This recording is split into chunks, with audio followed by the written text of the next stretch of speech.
प्रिय श्रोता, नमस्कार। कार्यक्रम वेद पाठशाला में आपका हार्दिक स्वागत है।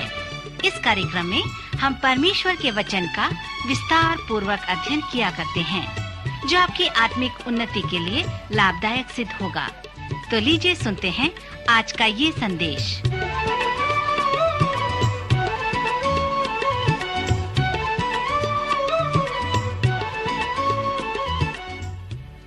श्रोता मित्र, परमेश्वर के पवित्र वचन के अध्ययन में हम आपका स्वागत करते हैं। यह विशेष अध्ययन संपूर्ण पवित्र शास्त्र का एक सर्वेक्षण है और हमारे सर्वेक्षण ने हमें पुराने नियम के काव्यात्मक पुस्तक तक ले आया है।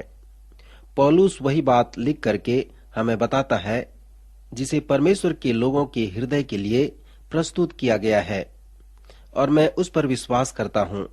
दूसरा कुरिन्थियों उसका 4 अध्याय 16 पद में पौलुस इस प्रकार के वचन से संबोधित करके कहता है, यद्यपि हमारा बाहरी मनुष्यत्व नाश भी होता है, तो भी हमारा भीतरी मनुष्यत्व दिन प्रतिदिन नया होता जाता है।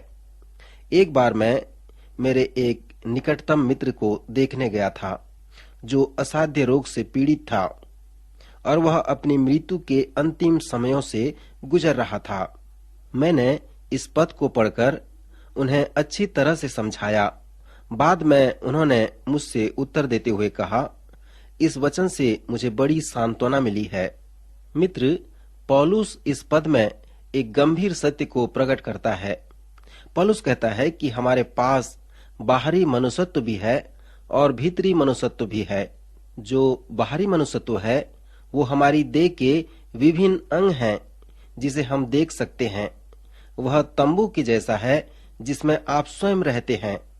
एक दिन परमेश्वर इस तंबू को समेट लेगा, परंतु आप जो उस तंबू में रहते थे उस अनंत स्थान में प्रवेश करेंगे।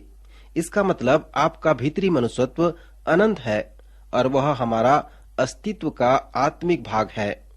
सो आंतरिक मनुष्य अदृश्य है जिसे हम स्पर्श नहीं कर सकते, अर्थात वह अभौतिक है जो हमारे अस्तित्व का आत्मिक भाग है।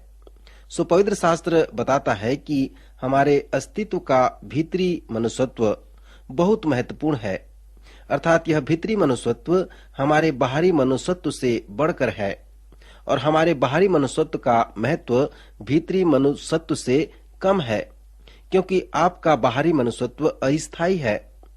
आप अपने तंबू में या बाहरी मनुष्यत्व में 70 या 80 वर्ष तक रह सकते हैं, परंतु आप में जो आपका भीतरी मनुष्यत्व है वो अनंत है। सो परमेश्वर को यह मालूम है और वह कभी नहीं भूलता कि आपका भीतरी मनुष्यत्व आपके बाहरी मनुष्यत्व से बहुत महत्वपूर्ण है। इसलिए परमेश्वर कभी कभी ये अनुमति देता है कि मनुष्य अपने बाहरी मनुष्यत्व में बहुत कुछ पहने और फिर उसे फाड़ डाले या उतार डाले। सो जब ऐसा होता है तो हमारे पास ये बुद्धि है और हम इस बात का अनुभव कर सकते हैं कि यद्यपि हमारा बाहरी मनुष्यत्व नाश होता जाता है, परंतु हमारा भीतरी मनुष्यत्व दिन प्रतिदिन नया होता जाता है और हम अपने आंतरिक मनुष्यत्व को अनंत राज्य के लिए तैयार करते रहते हैं। मित्र, यह हमारे अस्तित्व का आंतरिक भाग ही है जिसे परमेश्वर अपने स्वरूप और अपनी समानता में बनाया है। सो जब पवित्र शास्त्र कहता है कि परमेश्वर ने हमें अपने स्वरूप व समानता में बनाया है, तो इससे वचन हमारे देह को इंगित नहीं करता। वचन के अनुसार परमेश्वर जो है वो आत्मा है। यूहन्ना के 4 अध्याय में प्रभु यीशु मसीह ने उस सामरी स्त्री से कहा, परमेश्वर आत्मा है और अवश्य है कि उसके भजन करने वाले आत्मा व सच्चाई से भजन करें। पवित्र शास्त्र में हम पढ़ते हैं कि परमेश्वर के हाथ और उसके चलने के विषय बताया गया है, अर्थात हम सोचते हैं कि वह हमारे जैसा ही है, परंतु जब हम इसे आत्मिक दृष्टिकोण से देखते हैं तो हमें ये समझने की आवश्यकता है कि परमेश्वर के पास हाथ नहीं है, उसके पास देह नहीं है, क्योंकि वह आत्मा है। उसने थोड़े मिट्टी लेकर उसका देह बनाया और उसके नथनों में जीवन का श्वास फूंक दिया और मनुष्य जीवित प्राणी बन गया। सो परमेश्वर अपने जीवन की आत्मा मनुष्य के नथनों में फूंक दिया जिससे वह जीवित प्राणी बन गया। सो इस प्रकार आत्मा में परमेश्वर ने मनुष्य को अपने स्वरूप व अपनी समानता में बनाया। इसलिए आत्मिक मनुष्य जो उसका आत्मिक भाग है वह परमेश्वर के स्वरूप और उसकी समानता में है, क्योंकि हमारी आत्मा परमेश्वर के स्वरूप व समानता में है। इसलिए इस आनंद के पीछे चलना है। सो हमारा जो बाहरी मनुष्यत्व है वह अस्थायी है और भीतरी मनुष्यत्व जो अनंत है उस बाहरी मनुष्यत्व से बढ़कर है। जब आप अपने भीतरी मनुष्यत्व को अधिक महत्व देते हैं, क्योंकि परमेश्वर भी इसे अधिक महत्व देता है, तो आपको अपने आप से ये प्रश्न पूछने की आवश्यकता है कि क्या मेरे भीतरी मनुष्यत्व में एक भाग है या अनेक भाग हैं? अनेक धर्म विद्वान विश्वास करते हैं कि मनुष्य के प्रायः 3 भाग होते हैं, अर्थात मनुष्य के पास देह है, आत्मा है और प्राण है। परंतु कुछ विद्वान प्रश्न उत्पन्न करके कहते हैं कि मनुष्य के प्राण का क्या तात्पर्य है। मूलतः मनुष्य का प्राण आत्मिक है, इसलिए मनुष्य 2 भागों में है। कुछ धर्म विद्वान विश्वास करते हैं कि मनुष्य का वह दूसरा भाग उसका भीतरी मनुष्यत्व है, जिसे कई भागों में तोड़ा जा सकता है। आप भीतरी मनुष्यत्व को मनोभाव, मन, चित्त, बुद्धि, इच्छा शक्ति से विभाजित कर सकते हैं। फिर व्यक्तित्व क्या है? यह अभौतिक और अदृश्य है। यह एक आत्मिक चीज है। सो भीतरी मनुष्यत्व आत्मिक है, जिसे कई भागों में विभाजित किया जा सकता है। पौलुस के अनुसार मनुष्य के 2 भाग हैं, अर्थात उसके पास बाहरी मनुष्यत्व है और उसके पास भीतरी मनुष्यत्व है। और वह भीतरी मनुष्यत्व अनंत है, जिसे परमेश्वर ने अपनी स्वरूप व अपनी समानता में बनाया है। इसलिए हमें परमेश्वर से अपेक्षा करनी है कि वह हमारे भीतरी मनुष्यत्व को बहुत महत्व दे। मित्र, मैंने इन सभी बातों को आपके साथ इसलिए बांटा क्योंकि इन 5 काव्यात्मक पुस्तकों के द्वारा परमेश्वर हमारे हृदय व मन को संबोधित करता है, जो हमारा भीतरी मनुष्यत्व है। और भी गहरी बातें हैं जिसे पवित्र शास्त्र हमें बताता है। भीतरी मनुष्यत्व वो है जो सचमुच में आप में है, परंतु बाहरी मनुष्यत्व एक साधन है जिसके द्वारा आपका भीतरी मनुष्यत्व कार्यान्वित होता है। उदाहरण के लिए प्रभु यीशु मसीह ने कहा, जो मन में भरा है वह मुंह पर आता है। अर्थात दूसरे शब्दों में हम कह सकते हैं कि आप वही कहेंगे जो आपके मन में है। इसलिए हम पवित्र शास्त्र में पढ़ते हैं जहां दाऊद इस प्रकार से प्रार्थना करता है कि हे परमेश्वर, मेरे अंदर शुद्ध मन उत्पन्न कर और मेरे भीतर स्थिर आत्मा नए सिरे से उत्पन्न कर। अर्थात हे परमेश्वर, जब तक तू मेरे आंतरिक मनुष्यत्व में अद्भुत कार्य नहीं करेगा, तब तक मैं बाहरी मनुष्यत्व द्वारा तेरी महिमा ठीक से नहीं कर पाऊंगा। मित्र, मैं विश्वास करता हूं कि जैसे प्रभु यीशु मसीह ने उस कथन को स्पष्ट किया, दाऊद ने भी वैसा ही किया। दाऊद ने प्रार्थना की और कहा, हे परमेश्वर, मेरे अंदर शुद्ध मन और स्थिर आत्मा उत्पन्न कर, तभी तू मेरे बाहरी मनुष्यत्व द्वारा प्रसन्न हो सकता है। पवित्र शास्त्र कई स्थानों में हमें बताता है कि परमेश्वर के पीछे चलने वाले लोग और प्रभु यीशु मसीह के चेलों ने लोगों को बदल दिया। मित्र, विश्वासी वे लोग हैं जो अपने भीतरी मनुष्यत्व में परिवर्तन होने का अनुभव करते हैं। पवित्र शास्त्र ये भी बताता है कि परमेश्वर के लोग और प्रभु यीशु मसीह के चेले परिवर्तित मन के होते हैं।